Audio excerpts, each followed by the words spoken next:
Bonsoir à tous et bienvenue dans votre magazine C'est votre emploi sur BFM Normandie. Cette semaine, 2 invités sur ce plateau pour nous parler du dispositif École de production 100% bois de l'Institut Lemonnier dans le Calvados. Ils forment des jeunes âgés de 15 à 18 ans dans le cadre d'un CAP charpente. Léo Huynh, directeur opérationnel de l'école de production, est avec nous, ainsi que Noah Le Marchand qui suit ce cursus en CAP charpente à Caen. Bonsoir à tous les deux. Bonsoir. Et merci d'être avec nous. On vous retrouve dans un instant.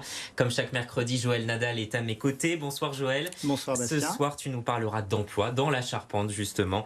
Voilà pour le programme. Soyez les bienvenus. C'est parti.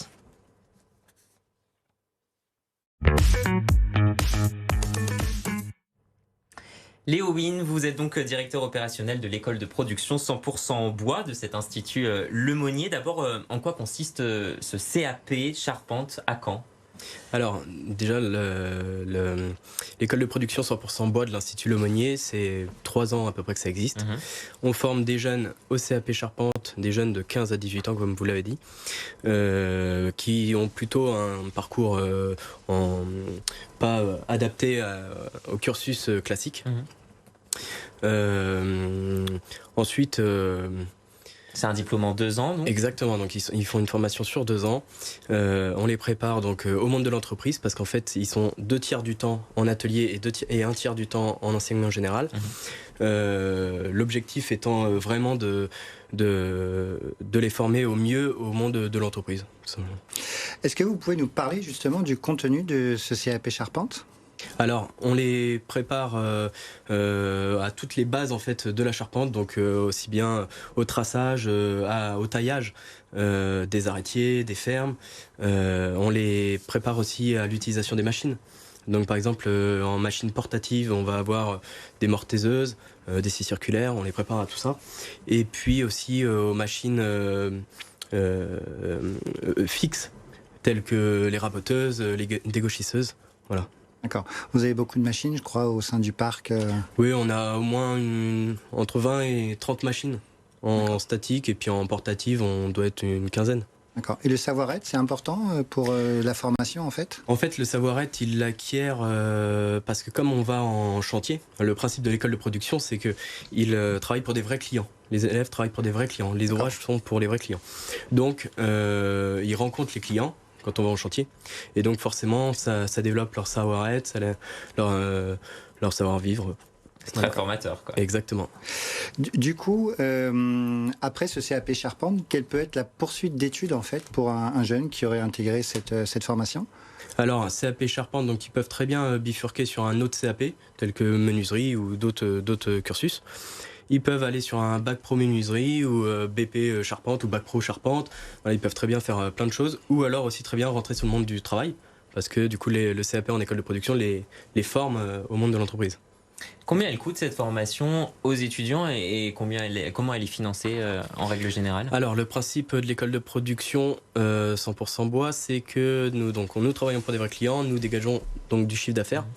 Donc l'objectif final, c'est un autofinancement de l'école. Donc ça comprend donc le chiffre d'affaires, les subventions régionales et de l'État. D'accord. Et puis il y a un reste à charge pour les élèves de 150 €. Mais en plus de ça, à la fin de leur cursus des 2 ans, ils repartent avec une caisse à outils complète.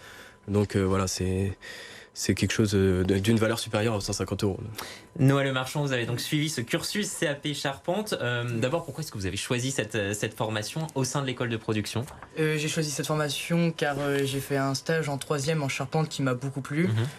Puis depuis petit, je suis intéressé par le bois, par la façon de le travailler, etc.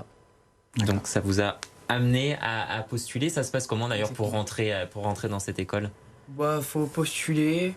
Puis C'est sur après, dossier ? Oui, c'est sur dossier. Puis après, on se voit en entretien.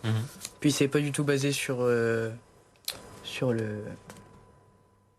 bulletins scolaires. les bulletins scolaires. Et puis... C'est la motivation. Ok. Vous êtes en première année, voilà maintenant quelques mois en fait que vous avez commencé. Qu'est-ce qui vous plaît en fait dans cette formation ? Qu'est-ce qui vous plaît dans ce que vous faites concrètement en fait dans cette formation ? Ce qui me plaît, c'est vraiment le travail du bois. On travaille le bois, on voit du début jusqu'à la fin où qu'il arrive, l'usinage, donc le passage en machine, tout le travail effectué, tout ce qu'il faut faire. tout ça. D'accord.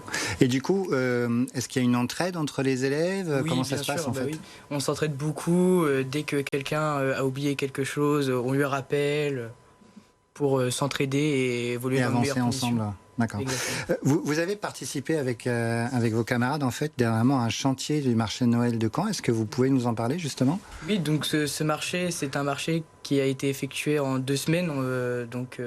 Tout l'usinage, les coupes à faire, etc. Donc ça a duré 2 semaines avec un jour de pause. Donc c'est vrai que on s'est beaucoup entraidé Vous avez fait quoi pour la concrètement pour ce construction. marché?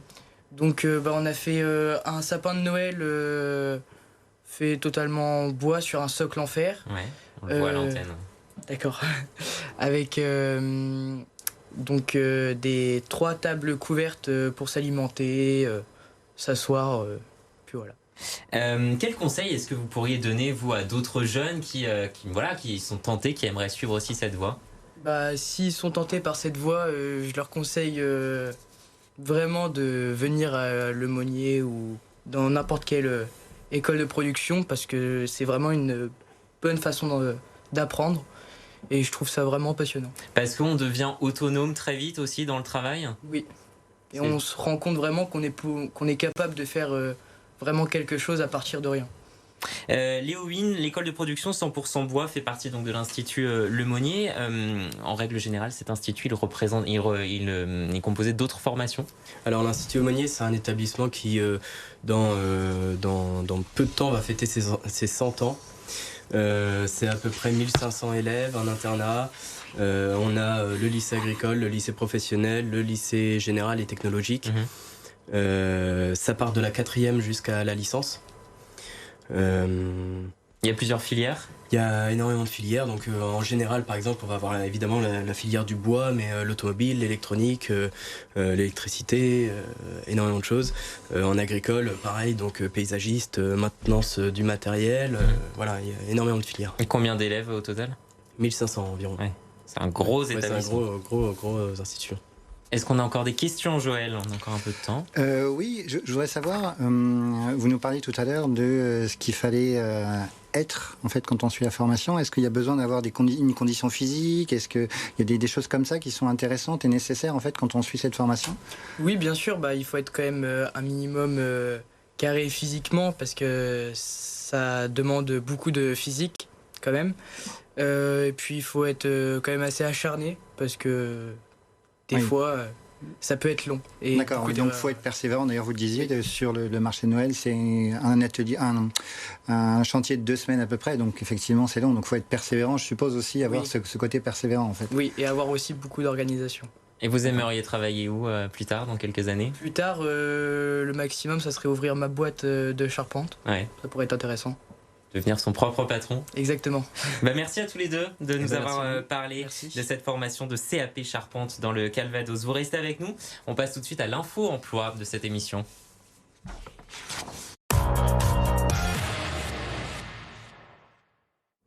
Et avec toi, Joël, on va rester dans la filière bois avec des postes que tu as repérés en Normandie. Exactement. Vu qu'on parlait de charpente, je suis allé voir effectivement sur le site de Pôle emploi qu'est-ce qu'il y avait comme emploi dans la charpente. J'étais étonné j'ai vu 230 postes de charpentier en fait en Normandie. Donc j'en ai sélectionné un en fait à Saint-Pierre-en-Auge dans le Calvados. Ça a été posté par Alternative Emploi qui est une agence d'intérim. C'est assez curieux d'ailleurs. Beaucoup de postes sont postés par les agences d'intérim. C'est un CDI, ça c'est important. C'est pas du tout de l'intérim. Donc les missions, c'est bien sûr, faut monter des charpentes, des murs, des toits ou des planchers, ça c'est évident. Il faut construire des divisions et effectuer des finitions intérieures telles que des portes, des moulures, des espaces de rangement. Donc c'est un poste à pourvoir très rapidement. C'est un poste au niveau des horaires 8h, 17h30. Il recherche en fait quelqu'un avec un profil CAP charpente. Si la personne a une expérience de 2 ans, c'est parfait. Au niveau du salaire, c'est 11,07 € à 13 € quand il y a éventuellement des primes. Donc la charpente, un secteur qui recrute, on Tout à l'aura fait. compris. C'est déjà la dernière émission, c'est votre emploi de cette année 2022. Et Joël, tu souhaitais nous dire quelques mots pour conclure cette première partie de saison? Alors effectivement, c'est la dernière émission de cette saison. D'abord, je voudrais remercier tous les téléspectateurs qui nous regardent, ceux qui regardent aussi les replays, Ouais. puisqu'il y en a beaucoup. Et d'ailleurs, je vous engage à aller voir les replays sur le site internet ou sur l'application, et notamment le replay en fait de l'émission du 19-10 autour de LinkedIn, qui est très intéressant. Et on ne sait pas forcément ce qu'est exactement LinkedIn. Je vous engage à le voir. Je voudrais aussi remercier l'ensemble des invités, vous d'ailleurs, parce que vous êtes venus malgré la neige, vous êtes venus nous voir. Et je voudrais faire une spéciale dédicace à notre première invitée, à Virginie Loisel, qui est venue nous rendre compte ici en fait de ce qu'elle faisait en termes de conseillère formation. C'est important, c'était la première. Début octobre, oui. C'est ça, c'était important de le dire. Et enfin, pour vous dire qu'on aura plein de surprises en 2023, donc je vous engage à venir nous voir en 2023 sur le site et en direct. On va parler d'automobile, d'hydrogène, d'éolien, d'entrepreneuriat aussi, de formation et de l'alternance aussi, de Parcoursup, bien évidemment, mais aussi de tout ce qui touche la formation continue. Et puis je voudrais, au nom de toute l'équipe, en fait, vous souhaiter à tous en fait de bonnes fêtes, et on se retrouve en janvier 2023. Avec grand plaisir. Merci beaucoup, Joël. Je rappelle donc que vous pouvez retrouver notre émission sur notre site et sur l'application BFM Normandie. Demain, je vous donne rendez-vous pour votre magazine Terre et Mer. Et tout de suite, du tennis sur BFM Normandie. Restez avec nous dans 3 minutes. La finale de l'Open de tennis de Caen en direct, commentée par Eric Salio. Restez avec nous.